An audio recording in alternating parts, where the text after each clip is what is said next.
திருப்புகழ் ஏன் பாடணும், திருப்புகழ் பாடுறதுனால என்ன பலன், ஏன் கூப்பிடுறோம், திருப்புகழ் ஏன் பாடுறோம், அதோடைய பலன் என்ன அப்படின்னா, அருணகிரிநாதர் எல்லா சகல விதமான செல்வங்களையும் புகழையும் உடல் நலத்தை ஈடு பேற்றையும் நல்ல வேலையையும் குழந்தை செல்வத்தையும் வறுமையை நீக்கக்கூடிய மன அமைதியை தருவதற்குமாக அத்தனையும் உள்ளடக்கி பாடியிருக்கிறார் 1307.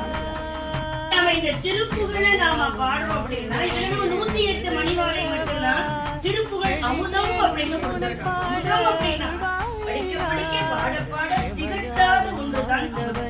நான் படிக்கிட்டே இருக்கேன், நான் டெய்லி எங்கெல்லாம் போய் பார்க்கிறேன், ஒரு இடம் சொல்லணும் இல்ல, அந்த இடத்துல போய் நான் பார்த்தா உன்னை கூட்ட மாதிரி அப்படின்னு பெருமாள் கேட்டா சொல்றாங்க.